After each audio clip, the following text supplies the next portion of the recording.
This week on Silver Screen, the Ocean Science team goes to Georgia. The baseball players get some interesting haircuts. And we sit down and talk with football star Matthew Goulburn. Good afternoon, Dutch Fork. Today is Friday, February 13th. And your Silver Screen report starts now.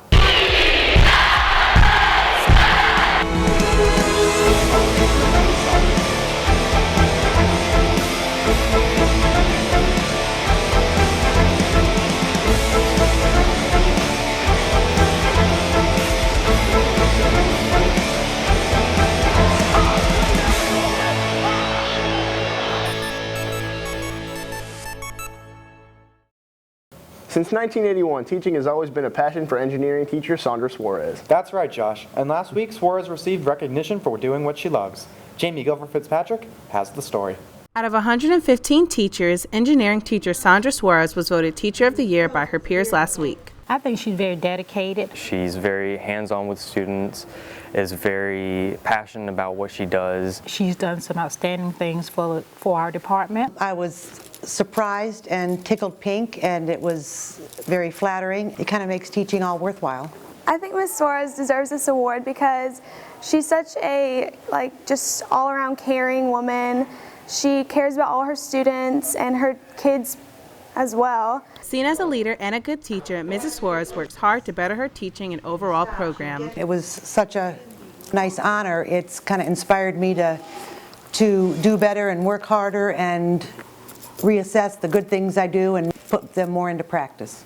Ms. Suarez is a good teacher because she's always working with the students and willing to compromise with difficulties that may be happening in the class. She is a leader in helping that engineering program grow at Dutch Fork. She's just a really loving person and makes me feel like I'm a part of her family. Her accomplishments do not go unnoticed. She's passionate about what she's doing, and she cares about the students, and everything that she does is always student-driven. I think people should take her class if you like having a teacher that is reasonable and can understand if you're having, a bad day here and there. She's made a difference because she's a leader, and she's creative, and she's helped our department grow, as well as helping students to reach their potential. This has been Jamie Gilbert-Fitzpatrick with your Silver Screen Report. Hey Josh, did you know that Dutch Fork's Ocean Science team recently went to Georgia? I heard about it, but I haven't gotten any details yet. Well, you're in luck. Ariana Mount checks it out. The Ocean Science teams went to Savannah, Georgia to compete in the Southern Stingray Bowl against 16 other schools. Ocean Science team is basically just a quiz bowl competition where you essentially learn Marine Science 101, like how it would be in college. They ask questions based upon ocean science. They can be anything from marine animals that are found in the ocean to the chemistry of the ocean waters to the biology to the physics of what's going on in the water. To prepare for competition, the Ocean Science team puts in numerous hours of studying. The preparation for the Ocean Science Bowl is very intense. It requires each student to do up to 100 hours of specialized studying. It was really fun. We all palled around and studied a lot. The Friday before the competition, we all drive up together and we eat together, and then we all study together in one room until about 2 or 3 o'clock in the morning. Ocean Science opens up opportunities for students to challenge themselves and compete at a high level. If you're interested in marine science or just like to compete, it's a very, very, very competitive competition. There are a lot of incredibly dedicated teams. So if you enjoy the atmosphere of competition, I would definitely recommend it.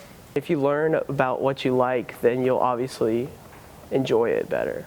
Competing with schools from South Carolina and Georgia, the Ocean Science team ranked as one of the top schools. So this year we took 2 teams, and our B team did very well. They made it through the quarterfinals, and our A team made it to the semifinals. And Dutch Fork was a very strong team. We came in 3rd this year. For 3rd place, we got a $25 gift card to Amazon, a trophy, and some medals. Because there are a lot of seniors in Ocean Science, there will be spots open for next year. See Mr. Tilson if you are interested or have any questions. This has been Ariana Mount with your Silver Screen Report. The SAT word of the week is erudite, an adjective meaning well-educated or learned. So Daniel, you were in the play A Midsummer's Night Dream, right?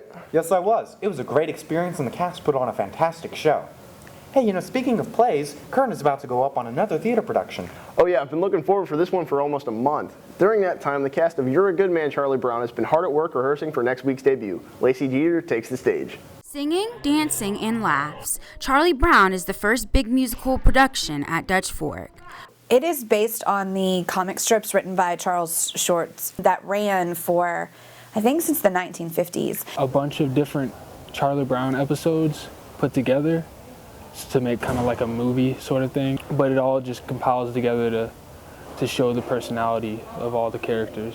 Preparation for the play has been a long and hard process for the cast. We had a lot of students audition, and then when we came back for second semester, I had a couple rehearsals with just the leads to make sure that their solos were, on lock and secure. We had a lot of rehearsal pretty much every day. They do choreography once a week, and then they were doing music once a week, and then they were with me on acting and kind of putting things together. It's definitely a wide range of people. Like, everybody has their own strong suit, and it's a lot of fun to get together and help each other build on their weaknesses. Yeah, this is my first time ever doing a play. It's fun. I didn't expect how hard it would be, the work that you have to put in, like memorizing the lines are the biggest thing. Each character in the musical has its own unique personality. Charlie Brown is a really depressed character. Everybody picks on him, he can't do anything right. I am Sally Brown. She's very erratic and crazy. Snoopy is really energetic and he talks a lot, but not to anyone in particular. So I'm talking to myself a lot. I'm Linus, and he is the youngest of the group, and he is really obsessed with his blanket, and he has a lisp, so that's a lot of fun to do. You can see two complete different casts, which is really interesting. We have like two Charlie Browns and two Schroeders, and they alternate nights, so that's really cool. The cast encourages everyone to come see the musical. It's a family thing, so bring your mothers, your dads, bring your kids. It's $7 for adults and $5 for students. It's really high energy, really fast paced, and it's really fun. You'll laugh your socks off. It'll be a great experience. The cast is phenomenal, the musicians are great, and it'll be a really good time. The dates for the performance is February 19th through February 22nd. This has been Lacey Jeter with your Silver Screen Report. Hey Josh, did you see some of the funny haircuts around school? Yeah, I did. Those were the new members of the varsity baseball team. But it wasn't for the school to laugh at. I sat down with some players and asked them what they thought about their crazy hair. The new members of the Dutch Fork varsity baseball team were thrown a curveball recently when their initiation ritual required them to get a new haircut.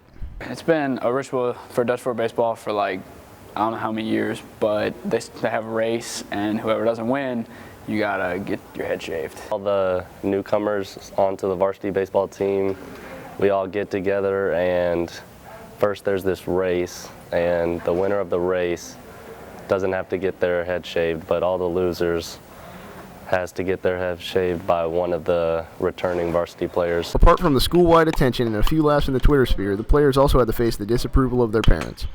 My dad thought it was really funny. He's the one who first, I think, called me Ben Franklin. And then my mom was mad. She was like, "Oh my God, Sean, you look hideous. You need to shave that off right now." Both of them thought it was hilarious just because how I looked and how I was supposed to look like Avatar, but it didn't work, and they just thought it was hilarious. My mom hasn't spoken to me since it happened, and my dad just laughed at me. But regardless of how comical the haircuts are, they serve the purpose of showing the commitment the players have for the team and the brotherhood they share. It shows that you're committed to the program and you're committed to the team, because if you're out there and you have your long swishy hair or whatever, you're worrying about that a little more than you should be, and you're not really necessarily worrying about the game. So if you're just out there with no hair, you're completely focused on the game, you're not worried anything about you're not worried about anything else. And it's a bonding experience because it gets the guys who maybe haven't been playing on the same team with the older guys. They get out there with the old guys and they get shaved, and it's just a good time, just a good bonding experience. It's great for team bonding. We all get a lot closer after this, and it just helps us go into the season really more as a team. I think it shows us we're all like a unity sort of, we're all together. Everybody went basically, people that could go, and it kind of shows that we are committed to the program. and how much it means to us that we would look like fools in front of the whole school. This has been Josh Emholt for your Silver Screen Report. For this week's Kids in the Hall, we asked students for their ideas on initiations for sports teams. Take a look at what they had to say.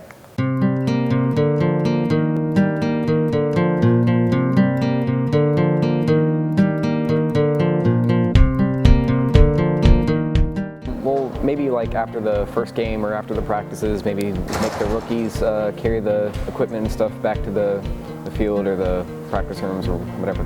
Well, with the baseball thing that they have going on, I think it's really funny to have them shave their heads because some of my classmates, they look really funny. So I think that's a good idea. I think that they should just maybe dye their hair, do something other than shaving it in a weird pattern. Probably what other teams do. I know, like they say, like the rookies and like the football, NFL, they make them do like carry all the equipment, and that is something, you know, it builds a good brotherly type thing. Varsity football player Matt Colburn was taken on a wild ride last week when he learned that his commitment to play at Louisville was not going to be honored. Since then, Matt has gained national attention from the likes of ESPN, Sports Illustrated, and CNN. Our own Michaela Baker sat down with Matt to talk about the recent roller coaster ride on his way to finally committing to Wake Forest on Wednesday. I'm here with Wake Forest's most recent signee, Matthew Colburn. How are you doing today? I'm good. How are you? All right, so let's go ahead and get started. I got a few questions for you. Number one is, how does it feel to have finally made a decision after like a crazy week? Yeah, I'm probably the most relieved I've ever been right now. Just excited. Put everything. I moved on and I've put everything in the past now, and I'm excited for this new opportunity. I'm really excited, yeah. Okay, and this week you drew the attention of like national circuits like CNN, Bleacher Report, and even some like sports news shows. So how does it feel to have your personal story being told nationally, drawing like thousands of attention? I mean, I guess it's pretty cool. Kind of wish it would be for something else, but I think it's neat. Other kids can kind of look at that and see for themselves, how it actually is in the world of recruiting and stuff like that. So I think that's cool, how it got out there. But I wouldn't take anything back. I'm just glad that everything's happened for a reason. Okay, and I know you had about 4 or 5 schools that you were looking at to sign to. What ultimately helped you decide to sign to Wake Forest? And it's just a beautiful school. They got great prestige and merit in their academics. They always had a great history of that. Like I said, it's just beautiful. The campus is very beautiful, and they got a great new coaching staff that came in about a year ago, and they got a great system that they've implemented, and it's proven to bring teams from the bottom up to championship type caliber. So I'm really excited for that. It's encouraging, and I'm ready to be a part of history. Okay, what can you say, you're a senior, you're going to graduate in a couple of months.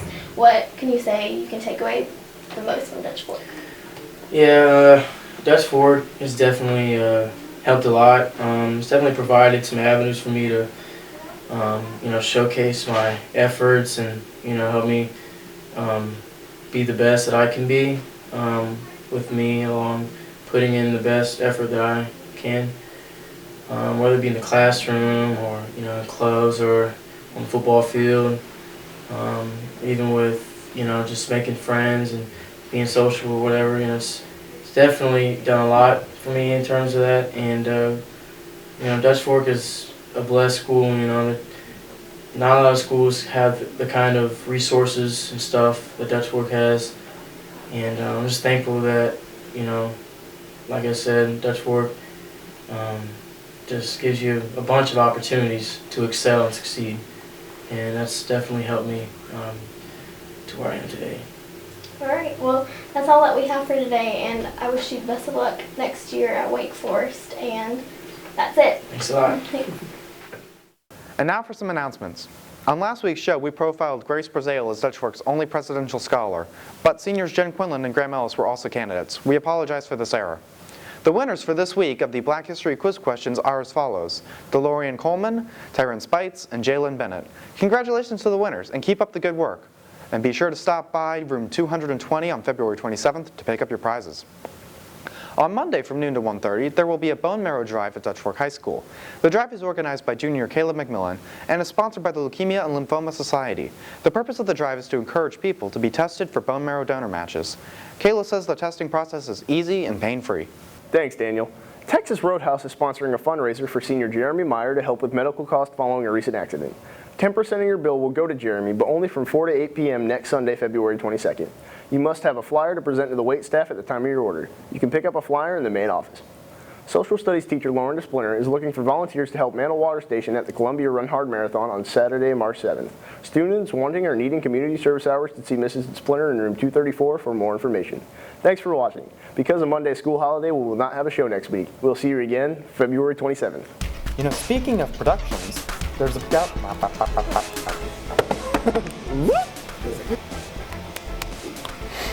Oh, I think you did it right. Sweet. Not the camera.